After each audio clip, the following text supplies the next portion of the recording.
Jason Voorhees is back. There's a brand new Friday the 13th movie in the works and a full-on TV show prequel coming soon. A fresh Jason redesign and yep, a freaking Jason universe is being built right now. After 16 years of legal hell, the Friday the 13th franchise is coming back with a vengeance and horror's most iconic killer is finally coming back to the big screen. Jason's mask has been redesigned, Blumhouse is circling the rights, and there's an official Jason YouTube channel and studios are gearing up for something massive. But is this the return fans have been waiting for, or just a corporate cash grab dressed up as a slasher flick? From reboot rumours and leaked concept art to shady brand deals and a TV show that might actually be kinda good, we're breaking down everything you need to know about the return of Jason Voorhees. Let's find out who survives and who gets sued on this very bloody episode of Friday the 13th.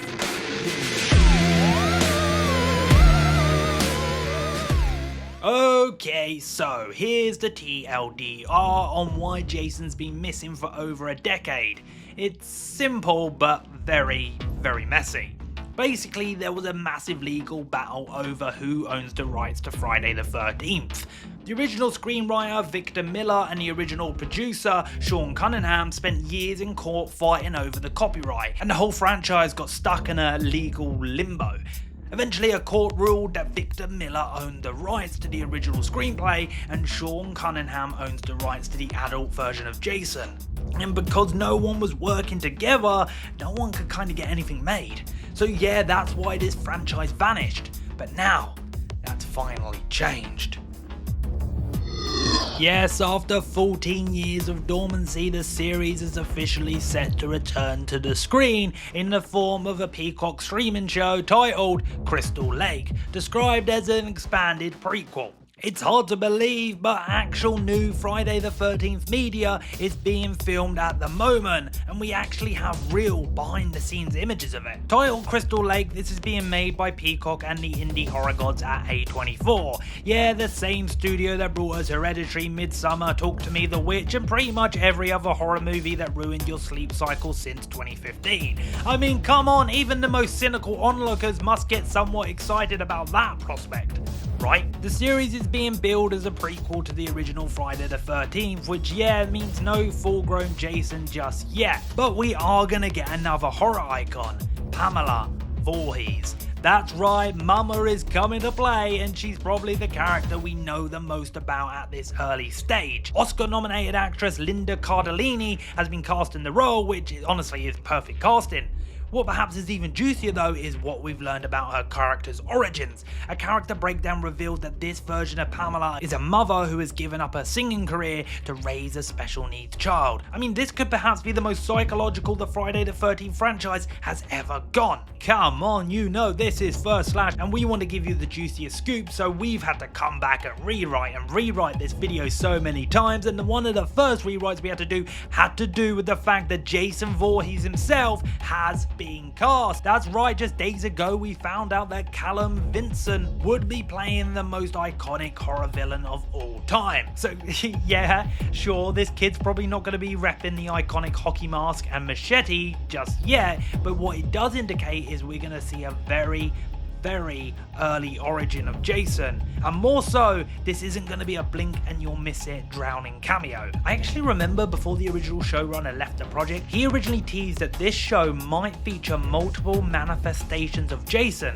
so honestly we might see different stages of Jason kind of tied to his evolution, like his presence as a child, his legend at the camp, or the way different characters perceive him over time.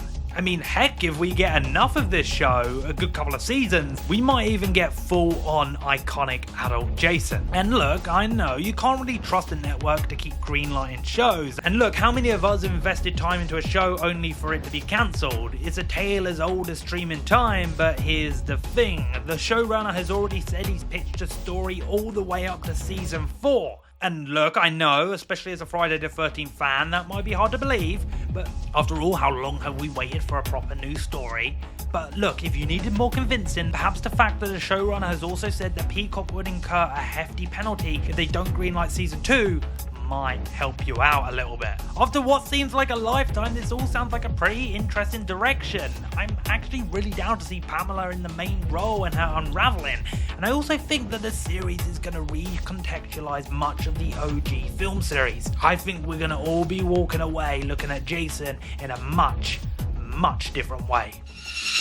Okay, so I wanted to get the good news out of the way for the Friday the 13th franchise, because just like the history of this franchise behind the scenes, things are still pretty messy. So let's talk the Jason makeover. The production company behind the Jason IP said their goal was to maintain Jason's original essence, while continuing to move forward with a defined look and feel that takes Jason into his next chapter. But the whole thing kind of feels like when they unveil a new iPhone and it's basically just the old one with minimal changes. But I mean, if they did fully redesign Jason, the fan base probably would have lost their minds. Oh wait, they did anyway. Of course they did, this is the internet. Yeah, the reaction to the design from a fan perspective was definitely mixed, to be charitable. Some called it tone deaf and reeking of AI, while others did come to defense, arguing it's not really wild enough to offend anyone. Apparently Jason's new appearance is meant to unify his design across all media, TV, games, movies, merch, lunchboxes, okay, maybe not lunchboxes, but at this rate, never say never.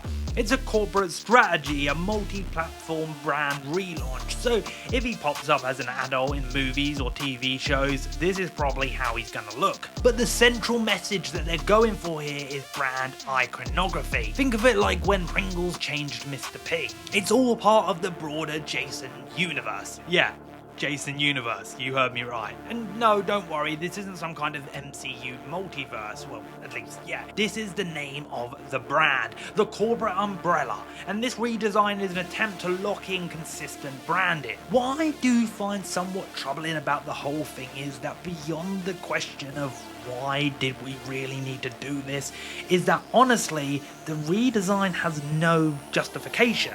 You know what I mean? It's a corporate decision, a move made to make Jason appeal to as many people as possible, to make him brand friendly. My worry is that this means that future filmmakers who adapt Friday the 13th will be boxed in, unable to redesign and create their own visual identity for Jason to match their project. Because, no, you can't do that. He needs to look like the brand logo. Yeah, it's kind of lame. But honestly, it's not the lamest thing we've got coming from the Friday the 13th franchise. Not from a long shot. Because look, this next part could turn out well, but I'm a little bit cynical. But let's get to it. So yes, the Jason universe is officially a thing. It's real, it's happening, and we really got a sense of what's going on here at San Diego Comic-Con. So let's talk Sweet Revenge. When this thing was first announced as a short form vignette for the 45th anniversary, I kinda groaned. It sounded like a glorified commercial, it sounded kind of insulting. Sweet Revenge is the first proper on-screen return for Jason in years, and it's not a movie, but a short form vignette. I mean, what the fuck does that even mean? The thing was promoted to mark the franchise's 45th anniversary and hosted by Angry Orchid. Angry Orchid, I hear you ask? Well, Angry Orchid Crisp Apple is the #1 hard cider in the country, you silly goose. Yes, they are sponsoring the whole thing as part of a larger brand collab. So yeah, prior to actually hearing or seeing any stuff from this vignette, that really put me off. But here's the thing, the teaser actually dropped at San Diego Comic-Con and it looks kind of good, like way better than I expected. Directed by Mike P. Nelson and FX by Greg Nicotero.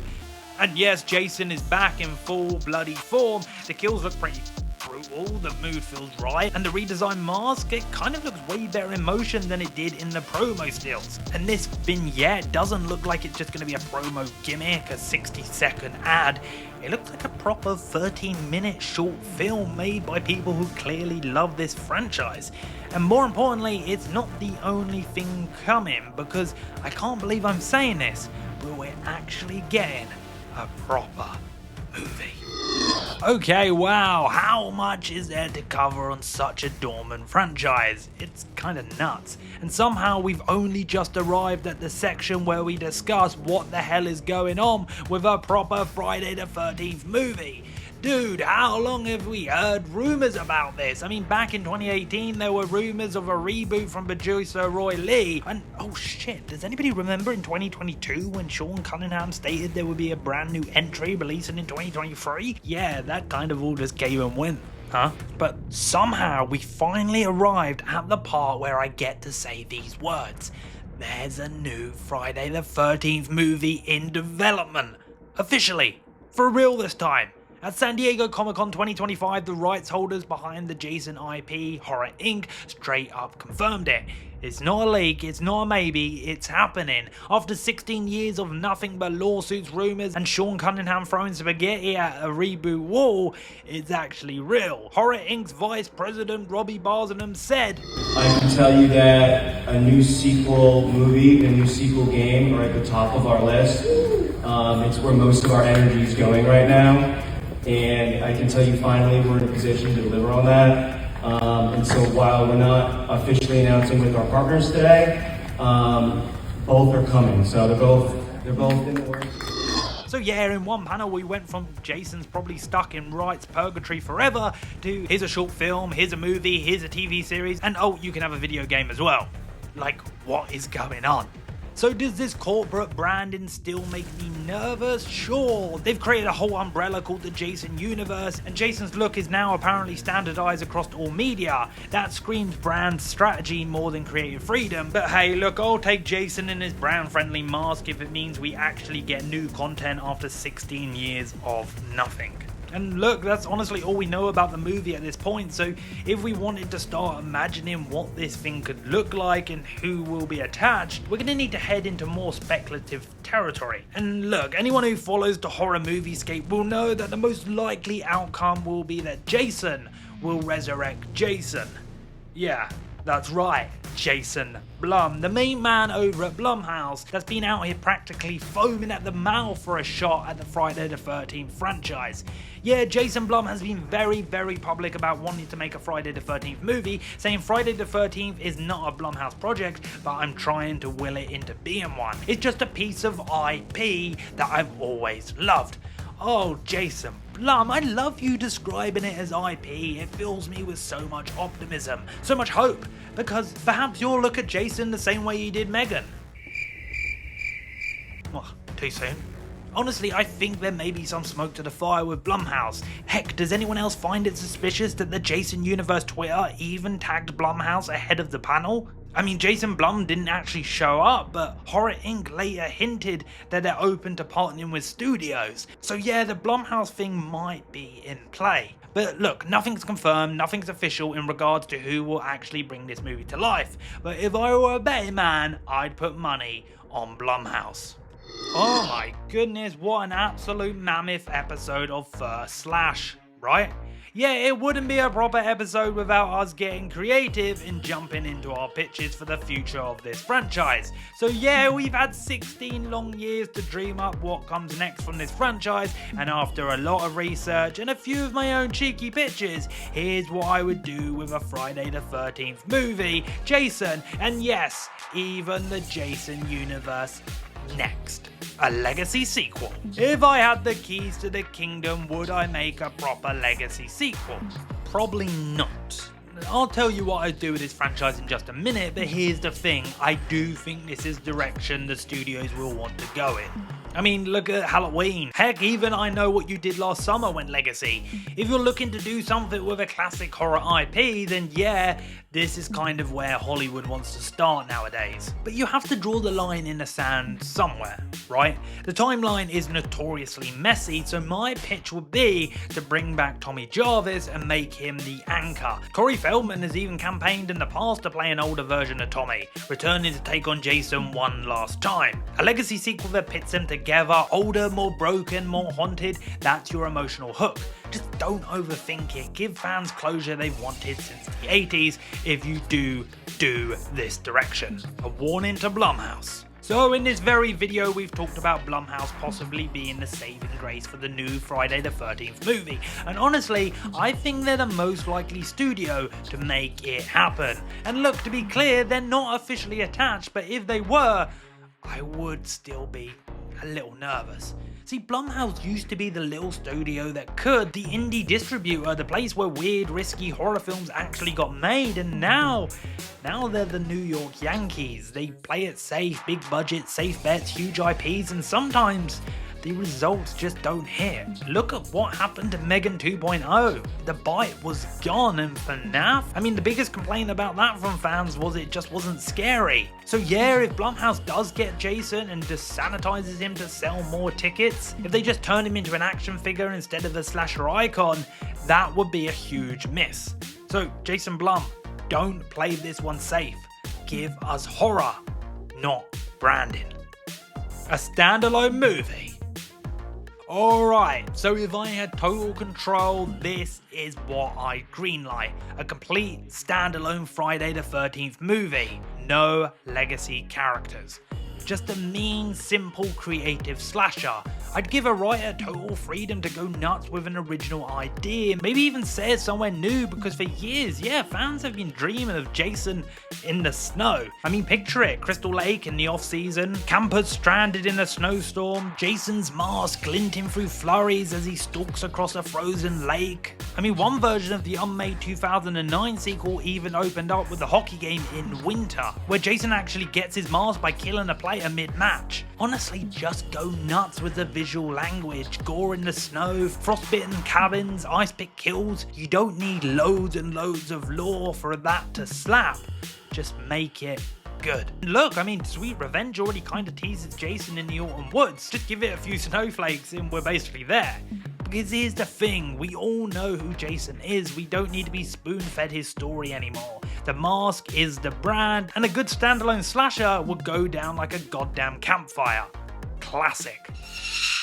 Alright, you machete-loving maniacs, what did you think? Is Crystal Lake finally gonna resurrect Jason in a way that actually sticks, or are we just stuck in the Jason universe forever? But seriously, if you did have the rights to this franchise, what would you do next? Would you go full legacy sequel, bring back Tommy, or would you throw it all out the window and go weird? Drop your bloodiest takes in the comments down below, and hey, if you've got enough good ideas, maybe we could do a full-on follow-up video just based on them. And come on, if you're loving the first Slash series, tell us which franchise you want us to tear into next, because from cursed reboots to copyright chaos, no slasher is safe.